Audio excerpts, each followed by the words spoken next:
నా జీవితం, నా శరీరం మీవి. మీతో చెప్పకుండా నాలో ఒక భాగాన్ని అమ్మేశాను. అది ద్రోహమే అవుతుంది. కాదండి, దాన్ని త్యాగం అంటారు.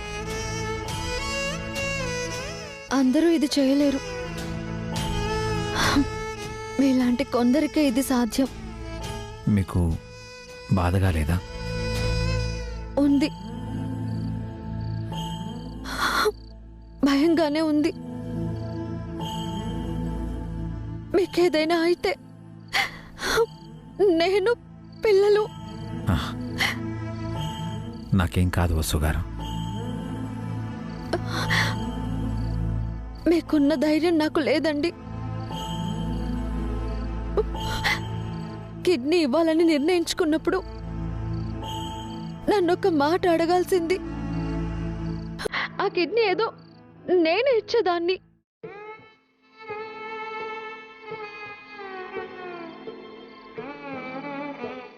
తర్వాత ఏం జరిగినా పిల్లల్ని చూసుకోవడానికి మీరుండేవారు. మీరు లేకుండా నేను మాత్రం ఉండగలనా వసు గారు? మన శరీరాలు వేరు కావచ్చు, మనసైతే ఒకటే కదా.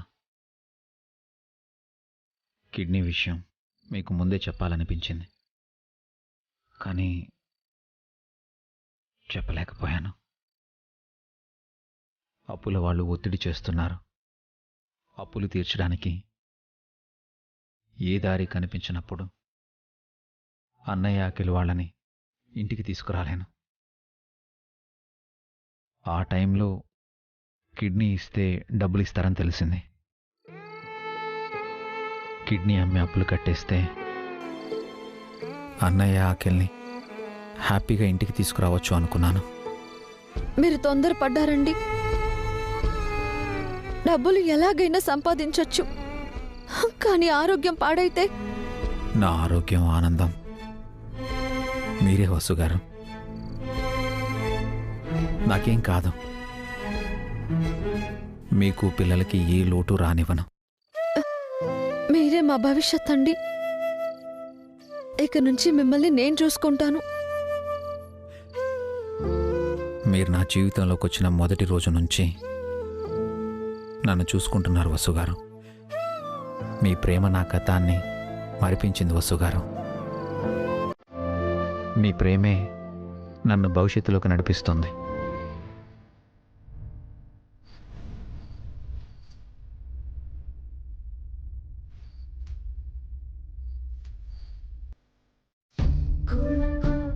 మీరేమనుకుంటున్నారు అదే నేను అనుకుంటున్నాను.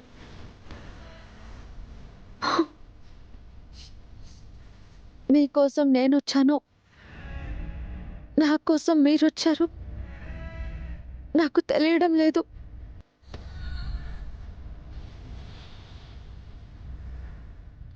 మనం ఒకరి కోసం ఒకరు ఉన్నాం వసు గారు.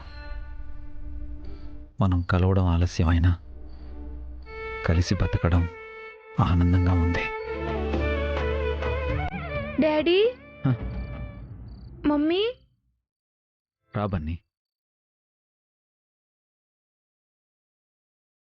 మీకేం కాదు కదా డాడీ? నాకు చాలా భయంగా ఉంది. డోంట్ వరీ బన్నీ, నాకేం కాదు. నేను హెల్దీగా ఉంటాను. సారీ డాడీ, అలా చెయ్యాలని మీకెందుకు అనిపించింది?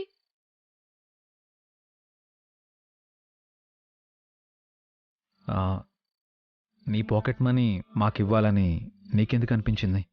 ఎందుకంటే ఇది మన ఫ్యామిలీ కదా. ఇది మన ఫ్యామిలీ. ఫ్యామిలీ కోసం మనం ఏమైనా చేయాలి. నేను మనీ ఇవ్వటం, మీరు కిడ్నీ ఇవ్వటం రెండు ఒకటేనా డాడీ? కాదు, నాకంటే నువ్వే ఎక్కువ చేశావు. చిన్న వయసులోనే ఫ్యామిలీ కోసం ఆలోచించావు. నువ్వు గ్రేట్ బన్నీ. లేదు డాడీ, మీరే గ్రేట్. మీరే నా హీరో, నా సూపర్ స్టార్ మీరు.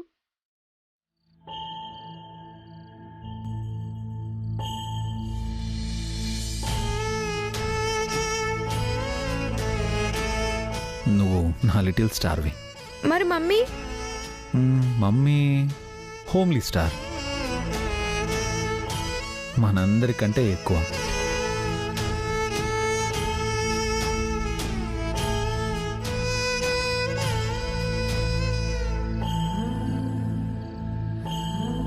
మీరు కిడ్నీ ఇవ్వడం గురించి బావగారు అక్క చాలా బాధపడ్డారు. అఖిల్ హారికలు ఏమనుకున్నారో ఏమో.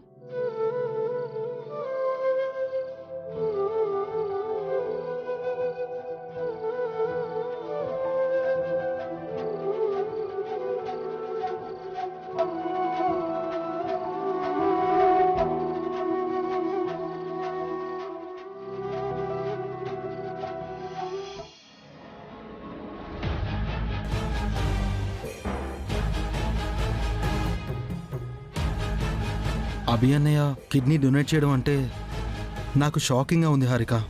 నేను షాక్ అయ్యాను అఖిల్. నేను షాక్ అవ్వలేదు. ఇలాంటిదేదో జరుగుతుందని ముందే ఊహించాను. ఏం ఊహించావే? ఏముంది, ఉద్యోగం లేదు, వ్యాపారము లేదు, 20 లక్షల అప్పెలా కడతారు? అప్పుల వాళ్లేమో పేకల మీదొచ్చి కూర్చుంటారు. ఇలాంటి సమయంలో ఎవరైనా తనని తాను అమ్ముకోక తప్పదు.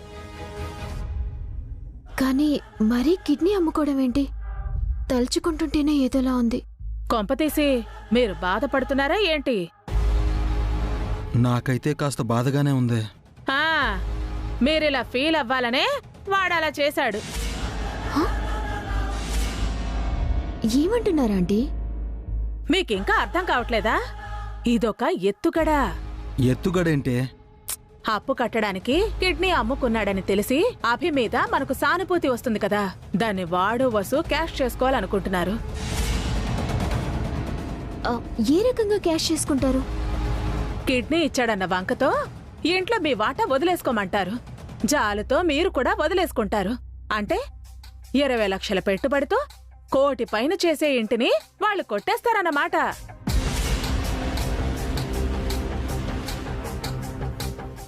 కిడ్నీ ఇవ్వడంలో ఇంత పెద్ద ఫ్రాడ్ ఉందా?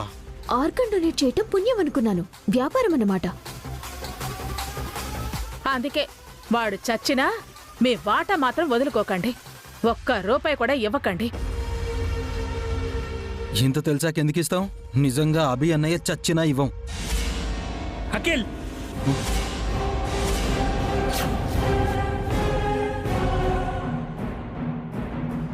ఏం బాగుతున్నావురా? ఎవరి చావు కోరుకుంటున్నావు? నువ్వు అసలు మనిషివేరా? నిన్నేం చేస్తే పాపం లేదురా.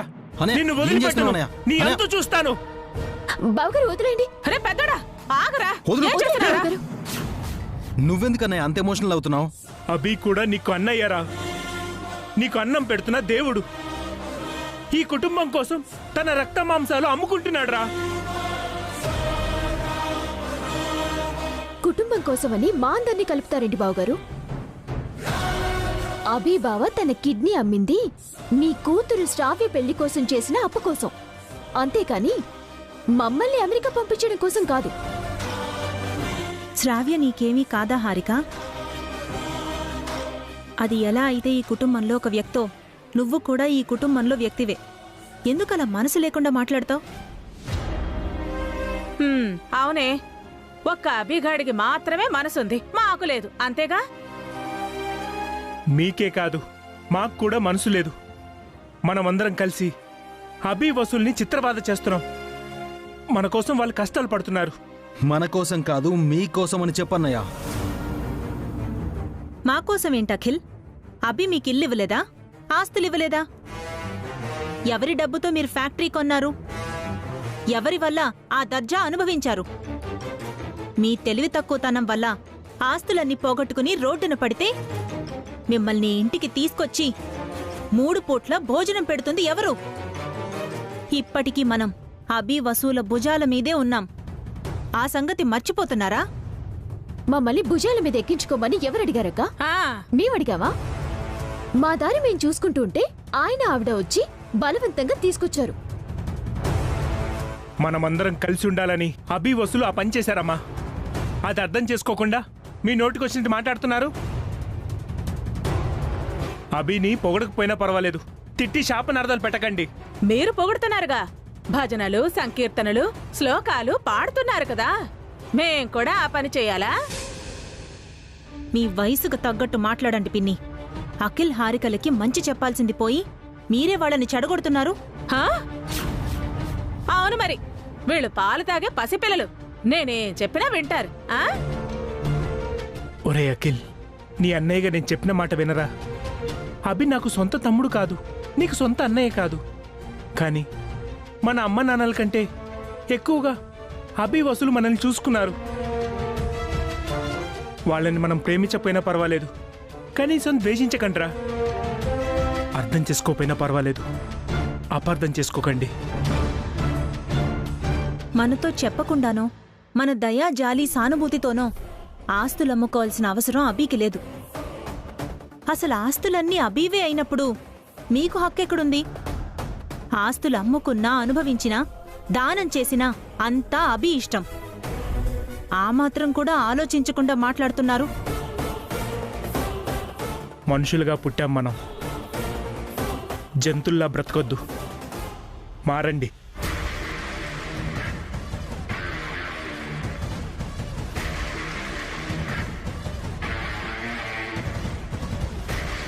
ఏంటంటే వీళ్ళు ఇంత పెద్ద క్లాస్ తీసుకున్నారు? వినేవాళ్ళుంటే ఎన్నైనా చెప్తారే. అయినా వీళ్ళతో మనకెందుకు? మన ముగ్గురికి ఉద్యోగాలు వచ్చాయి కదా, హాయిగా ఆ పని చేసుకుంటూ 4 రాళ్లు సంపాదించుకుని సుఖపడదాం. వాళ్ళు చావు వాళ్ళు చేస్తారు. అంతే ఆంటీ, వీళ్ళతో మనకు అనవసరం. ఆ ఇల్లు మారితే ఇంకా బాగుంటుంది. ఆహా.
ఈ కష్టాలన్నీ త్వరగా తీర్చేయమని దేవుణ్ణి అడిగారా?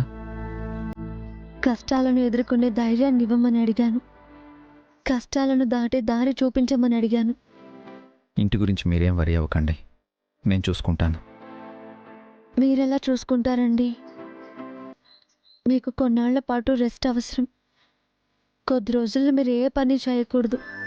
నేను బాగానే ఉన్నాను వసు గారు, నాకే ప్రాబ్లం లేదు. మీరు బాగుండాలి, మీకే ప్రాబ్లం ఉండకూడదని చెప్తున్నాను. కొన్నాళ్ల పాటు మీ పని నేను చేస్తాను, ఇంటి బాధ్యతలు నేను చూసుకుంటాను, ఏదైనా జాబ్ చేసి డబ్బులు సంపాదిస్తాను. నేనుండగా మీరు జాబ్ చేయడం ఏంటి? తప్పేముందండి? బాధ్యతలు పంచుకోవడం తప్పు అని ఎవరు చెప్పారు? ఎవరో ఏదో అంటారని కాదండి, నాకే ఇష్టం లేదు. మిమ్మల్ని పిల్లల్ని బాగా చూసుకుంటానని నేను ప్రామిస్ చేశాను. మీ భార్యను, సంతానాన్ని, కుటుంబాన్ని శ్రద్ధతో బాధ్యతతో చూసుకుంటామని ప్రమాణం చేయండి. ప్రమాణం చేస్తున్నాను. మీరు ప్రామిస్ మాత్రమే చేశారు. నేను మిమ్మల్ని పెళ్లి చేసుకున్నదే మిమ్మల్ని పిల్లల్ని చూసుకోవడానికి. ఆ విషయం మర్చిపోయారా మీరు? మీరు వచ్చింది పిల్లల కోసం, నా కోసం కాదు అని ఎవరు చెప్పారు? మన పెళ్ళైన కొత్తల్లో మీరేగా అన్నారు. ఆ దువ్వెనిటివ్వండి, నేను దువ్వుతాను. పర్లేదండి, నేను చూసుకుంటాను. వాళ్ళని చూసుకోవడానికి నేను వచ్చింది. మీరు కూడా అన్నారు ఈ పెళ్లి పిల్లల కోసమని. అను కీర్తిలకు ఓ తల్లి కావాలని పెళ్లి చేసుకున్నాను. లేదండి, మన పెళ్ళి మన కోసం, మన పిల్లల కోసం. అదేగా నేను అంటున్నాను. మనం మన కోసం, మన పిల్లల కోసం, మన కుటుంబం కోసం. ఇంతకీ ఏం చేయాలనుకుంటున్నారు? తెలీదు. సర్టిఫికెట్స్ తీసుకుని దండయాత్ర మొదలు పెడతాను. ఏ పుణ్యాత్మలో జాబ్ ఇవ్వకపోరు. సర్టిఫికేట్స్తో దండయాత్ర చేసే టైం కాదండి ఇది. జాబ్ ఆఫర్ ఉంటే అప్లై చేసుకోవాలి. ఎగ్జామ్స్, ఇంటర్వ్యూస్ ఉంటాయి. తెలుసండి. ఆ ప్రాసెస్ అంతా లేకుండా ఎవరైనా సిఫార్సు, రికమెండేషన్ చేస్తే నాకు జాబ్ రావచ్చు కదా. ఎవరు చేస్తారు?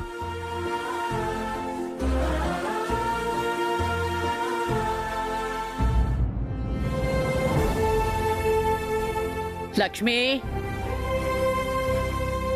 చెప్పండి అమ్మా. ఒక మంచి జ్యూస్ తీసుకురా. అలాగే అమ్మా. Good morning madam. మార్నింగ్ రావు గారు, కూర్చోండి. లక్ష్మి, మా జ్యూస్తో పాటు కాఫీ కూడా తీసుకురా. వద్దు మేడం, పర్వాలేదు. ఏమి కాదు, తీసుకోండి. మాజీ మేనేజర్ ఎందుకు వచ్చాడు? ఏంట్రావు గారు ఇలా వచ్చారు? మేడం గారు ఏదో పనుందని చెప్పారు సార్. మన దగ్గర మానేసిన మాజీ మేనేజర్కి మళ్ళీ మీరే పని చెప్పారు అదనా? రావు గారు పని మానేయలేదు, నువ్వే తీసేసావంట. ఇప్పుడు ఆ విషయం ఎందుకులే మేడం. అమ్మగారు ఇదిగోండమ్మా.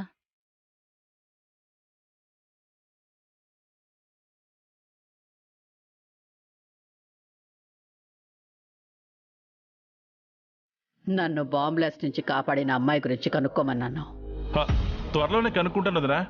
నేను అడిగింది రావు గారిని చలపతి. కనుక్కున్నాను మేడం. కనుక్కున్నావా? నాకంటే ముందు నీకెలా తెలిసింది? ఆ అమ్మాయి పేరు వసుంధర మేడం, గాంధీనగర్లో ఉంటుంది. ఇది ఆ అమ్మాయి ఇంటి అడ్రస్ మేడం.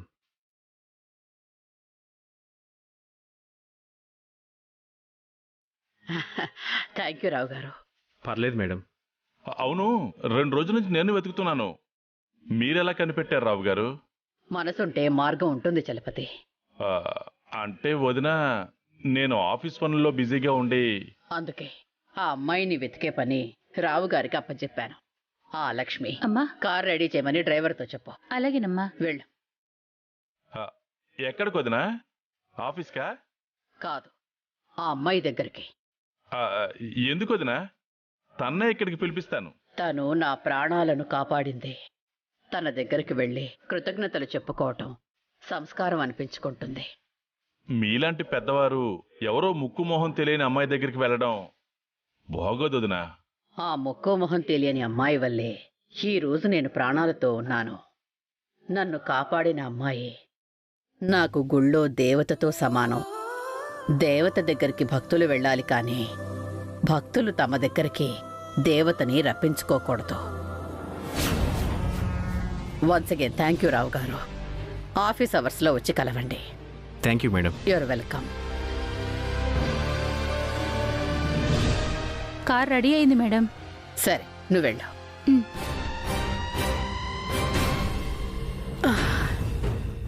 చలపతి, నేను ఆ అమ్మాయి దగ్గరికి వెళ్ళొస్తాను. అలాగే వదినా.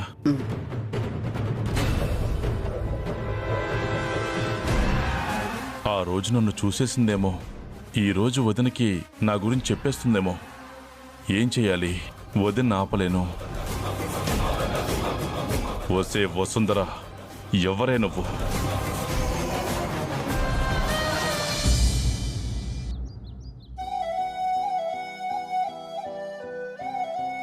ఆయన కిడ్నీ ఇచ్చారు కాబట్టి ఎక్కువగా కష్టపడలేరు. నేనే ఏదైనా జాబ్ చేయాలి. ఈరోజు సుమిత్ర గారిని కలిసి జాబ్ ఇమ్మని అడుగుతాను.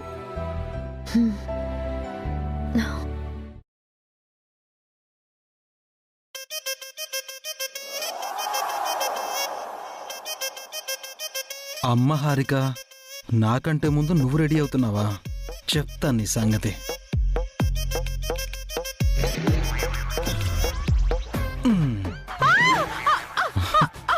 అరే, ఏదో కాలేజ్కి రెడీ అయినట్టు అలా రెడీ అవుతున్నావంటే? అరే అరకు. షో. ఈ మధ్య వరుస కష్టాలతో మన మధ్య రొమాన్సే లేకుండా పోయింది. ఏదో ఏజ్ బార్ కపుల్స్ లా టైం వేస్ట్ చేస్తూ ఉన్నాం. ఏయ్, షో. ఎందుకు టెన్షన్ పడుతున్నావు? ఎవరైనా చూస్తారనా? చూస్తే చూడను, మనం భార్యాభర్తలమే కదా. అరే నిన్నే. షో. కాసేపు కామ్గా ఉండవే. ఇప్పుడు మనకి జాబ్స్ వచ్చాయి కాబట్టి మనం హ్యాపీగా పిల్లల్ని ప్లాన్ చేయొచ్చు. ఈ రొమాంటిక్ మూడ్లో నీకు మంచి కిస్ ఇస్తాను.